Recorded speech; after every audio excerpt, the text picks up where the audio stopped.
बाहिरको गर्मीले शरीरको असजिलोलाई नै परमात्माले भित्री कुरा भित्री रसले भरेर भित्रको पलाइलाई शीतलता दिनु भनेको छ परमात्मा। त्यसैले येशूको छाडी येशूमा गर्व गर्नुपर्ने कुरा, येशू मसीहमा गर्व गर्नुपर्ने कुरा भनेको येशूको नाम पछाडि आशिष छ।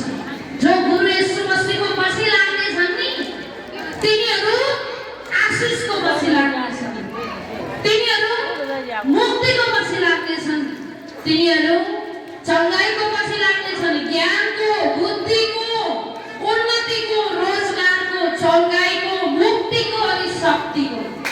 धन्यवाद परमात्मा, हजुरलाई येशू मसीहको नाममा।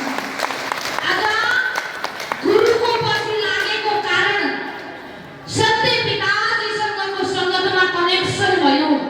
जब सत्य पिताजीको कनेक्सनमा रहँदा हिजो टाउकै दुखेको समस्याले पनि अत्ताएको थियो, तर्साएको थियो, लडाएको थियो, गिराएको थियो। त कतिजनाले भन्नुहुन्छ हिजो टाउको दुख्दा मैले फ्याक्सन दिनमा 2-3टा खान्थे, म चपाए जस्तो मलाई एउटा औषधिको ट्याब्लेटले काम गर्ने थिएन, 2-2टा लिन्थे, 3-3टा लिन्थे। ल मलाई लत लागेको थियो दबाईको। त आज पितालाई धन्यवाद, जुन दिन गुरु येशू मसीहको पछि लाग्यौ उहाँले के भन्नुभएको थियो त? गुरुले के भन्नुभएको थियो त? तिमीहरू परमेश्वरको पछि लाग, तिमीहरू परमेश्वरको वचनको पछि लाग, पिताको सामुन्ने आऊ। तिमी परमेश्वरको वचनबाट भागेर नहिँड, धर्ममा नखोज, जातमा नखोज। मेरो सन्तान, तिमीले आत्मामा खोज।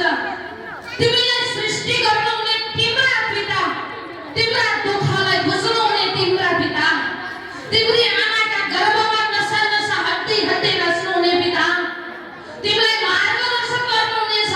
तिमी अप्ठ्यारोमा छौ, मलाई थाहा छ। तिमी रोगमा छौ, मलाई थाहा छ। तिमी निन्दामा छौ, मलाई थाहा छ। तिमी गरिबीमा छौ, मलाई थाहा छ।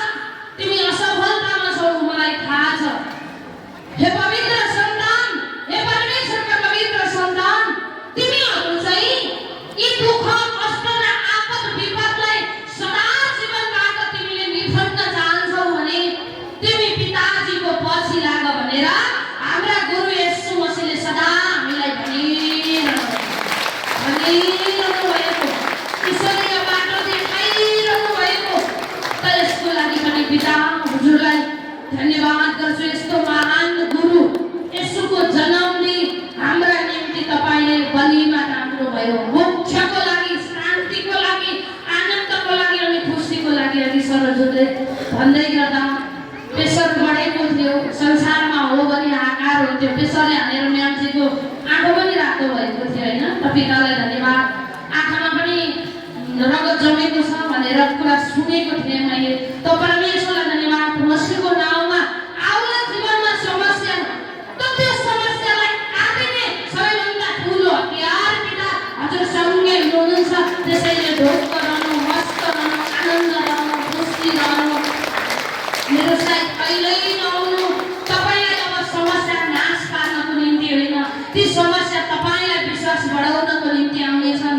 तपाईँलाई समस्या ईश्वरको राज्यबाट दूरी बढाउनको निम्ति होइन, अब आएका हरेक समस्या तपाईँलाई ईश्वरीय नजिक पुर्याउन आउनेछन्, परमेश्वरको अनुग्रहभित्र छिर्नको निम्ति आउनेछन् अनि परमेश्वरले दिएका शक्ति अवलोकन गर्न आउनेछन्। त्यसैले उच्च नाउँले परमेश्वरको जयकार गरौँ अनि गुरु येशू मसीहलाई नहिचकिचाइकन गुरु येशू मसीहलाई भित्री आत्मादेखि ग्रहण गर्नुहुनेहरूले